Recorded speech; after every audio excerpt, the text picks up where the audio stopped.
तेलंगाना के deputy chief minister ने हैदराबाद में मुनक्कदा राजीव गांधी सिविल अभय हस्तम प्रोग्राम में शिरकत की। इस मौके पर रियासत के 178 सिविल सर्विस उम्मीदवारों में उन्होंने माली इमदाद के चेक तकसीम किए। ये उम्मीदवार जारी साल के यूनियन पब्लिक सर्विस कमीशन के प्रीलिमिनरी इम्तिहान में कामयाब होकर मेन इम्तिहान की तैयारी कर रहे हैं। मल्लू भट्टी विक्रमार्का ने बताया कि रियासती हुकूमत की जानिब से माली इमदाद का ये प्रोग्राम चलाया जा रहा है और संगारेड्डी को कोलरेज कॉरपोरेशन लिमिटेड ने अपने कॉरपोरेट समाजी जिम्मेदारी फंड से हर उम्मीदवार को 1 लाख रुपए की माली इमदाद फराहम की। डिप्टी चीफ मिनिस्टर ने खिताब करते हुए कहा कि तेलंगाना से सिविल सर्विसेज के उम्मीदवारों की तादाद सबसे ज़्यादा होनी चाहिए और इसके लिए रियासत हुकूमत हर मुमकिन ताउन के लिए तैयार है। इस मौके पर पूनम प्रभाकर, कोमट रेड्डी, वेंकट रेड्डी के अलावा दीगर ने भी खिताब किया।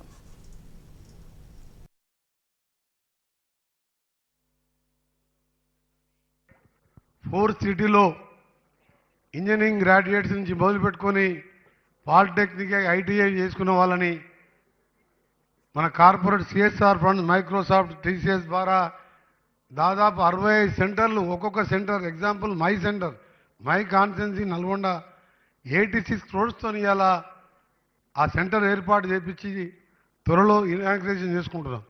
మీ తల్లిదండ్రుల్ని ఎంత ప్రేమిస్తారో ఈ రాష్ట్రాన్ని కూడా అంతే ప్రేమిస్తారు।